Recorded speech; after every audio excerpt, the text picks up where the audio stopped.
So friends, in this chapter of seating arrangement, there are 2-3 important things which you need to remember. It is very easy chapter. Just you need to understand the basic lingo of it. जैसे मैं बोलूँ कि A is sitting left to B.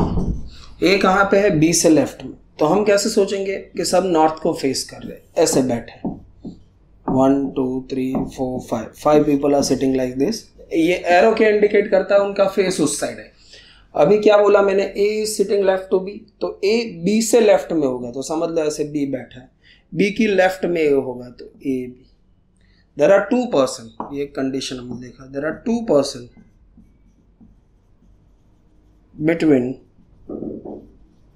A and B. तो कैसे होगा? A इधर होगा, space एक जगह, स्पेस अनदर जगह, एंड B. या तो फिर क्या हो सकता है? B होगा, space space and A. There are 1 person between C and D. C and D के बीच में एक बंदा है तो C dash D या तो फिर D dash C. Then अगर ऐसा बोला है कि there are 2 rows एक दूसरे को फेस करके बैठे हैं P Q R. In the this is the first row. This is for the understanding only. This is the second row.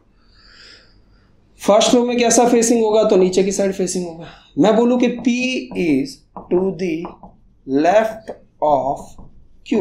P is to the left of Q. तो P is to the left of Q की left में P है. But ये किसके लिए मैंने लिखा? तो फॉर द सेकेंड लाइन. इधर फेस कर रहे थे, नॉर्थ डायरेक्शन में फेस कर रहे थे.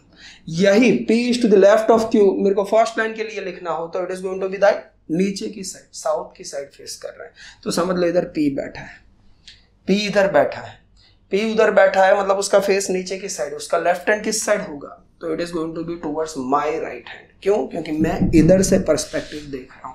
तो मेरे सामने वाले का लेफ्ट हैंड क्या होगा? तो it is going to be mirror image. तो क्यों किधर आएगा? इधर आएगा. If it is into the circular and facing the centre, 2 conditions are there in the circular. एक होगा फेसिंग सेंटर और दूसरा होगा facing outside. Facing outside. Arrow का direction is giving indication of the head. तो it is a facing outside. Facing inside. Facing inside में अगर बोलूं कि A is right to B, A is right to B. Facing inside है, A B के right में है, मतलब समझ लो यहाँ पे B बैठा है, B अंदर देख रहा है. तो उसका राइट कौन सा होगा? तो दिस साइड. तो यहाँ पे कौन होगा? A.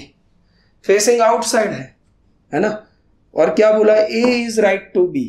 तो इधर B बैठा है, B के राइट में. फेसिंग आउटसाइड है, तुम बाहर देख रहे हो तो तुम्हारा right hand is going to be down side, नीचे की साइड. This is going to be like this.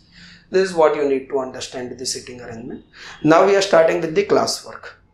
So friend, in logical reasoning there isn't any formula और एक मेथड, ऐसा कुछ नहीं है. लॉजिकल रीजनिंग में क्या है कि